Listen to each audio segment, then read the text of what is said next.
চেষ্টা করছিলাম।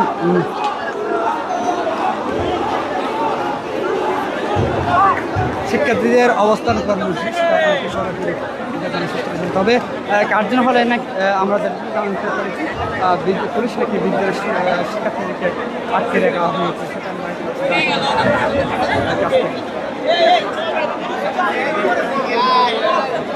তবে তারা শিক্ষার্থীরা ভিতরে বেশ কয়েকজন প্রবেশ করেছে, সেটা আমরা আপনাকে দেখানোর চেষ্টা করছি। তবে ফটক বন্ধ, তারপর অনেকে টপকিয়ে ভিতরে যাওয়ার চেষ্টা করেছে। তবে এদিকে দেখায়, তবে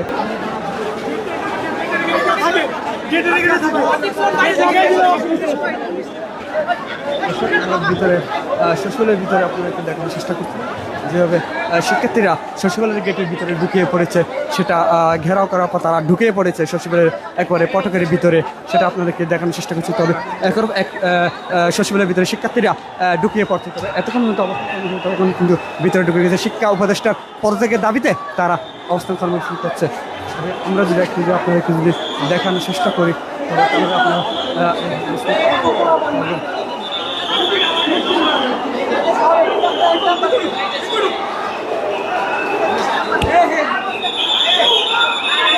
পুলিশ বাহিনী কিন্তু ইতিমধ্যে আইনশৃঙ্খলা বাহিনীর ভিতরে ঢুকে পড়েছে। তবে তাদেরকে বের করার জন্য ঢুকে পড়েছে আমরা সচিবালয় চারপাশে কিন্তু তারা স্লোগান দিয়ে যাচ্ছে, সেটা আপনাদেরকে দেখানোর চেষ্টা করছি।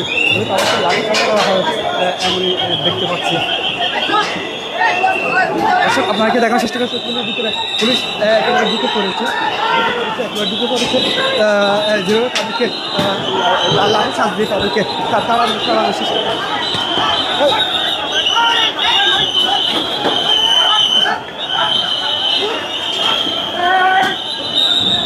যেভাবে তাকে পুলিশ লাঠিচার্জ করে তাদেরকে সরিয়ে দেওয়ার দেখাচ্ছিলাম। সচিবালয়ের ভিতর থেকে গাড়িটি তারা একেবারে হাই স্পিডে যাচ্ছিল, ওইখানে পার্কিং ছিল, সেই হাই স্পিডের উপর তারা হামলা চালিয়েছে বা হাতে লাঠি জানিয়ে রাখি যে চালিয়েছিল।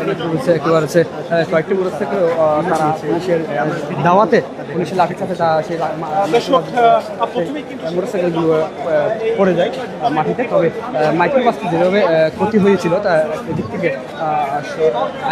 আয়না একেবারে তারা দেখলে, তবে পেছনে পাটটা যদি একটু দেখে সেটাও গ্লাসটিও ভেঙে, যে গ্লাস রয়েছে সেগুলো তারা ভেঙে দিয়েছে।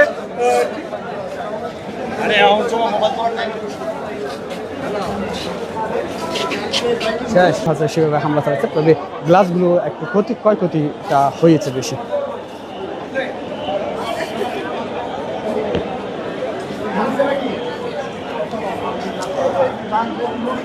তবে এদিকে যে পুলিশের গাড়িটি দেখে ডিএমসি, সে গাড়িটিও তারা ভেঙে দিয়েছে।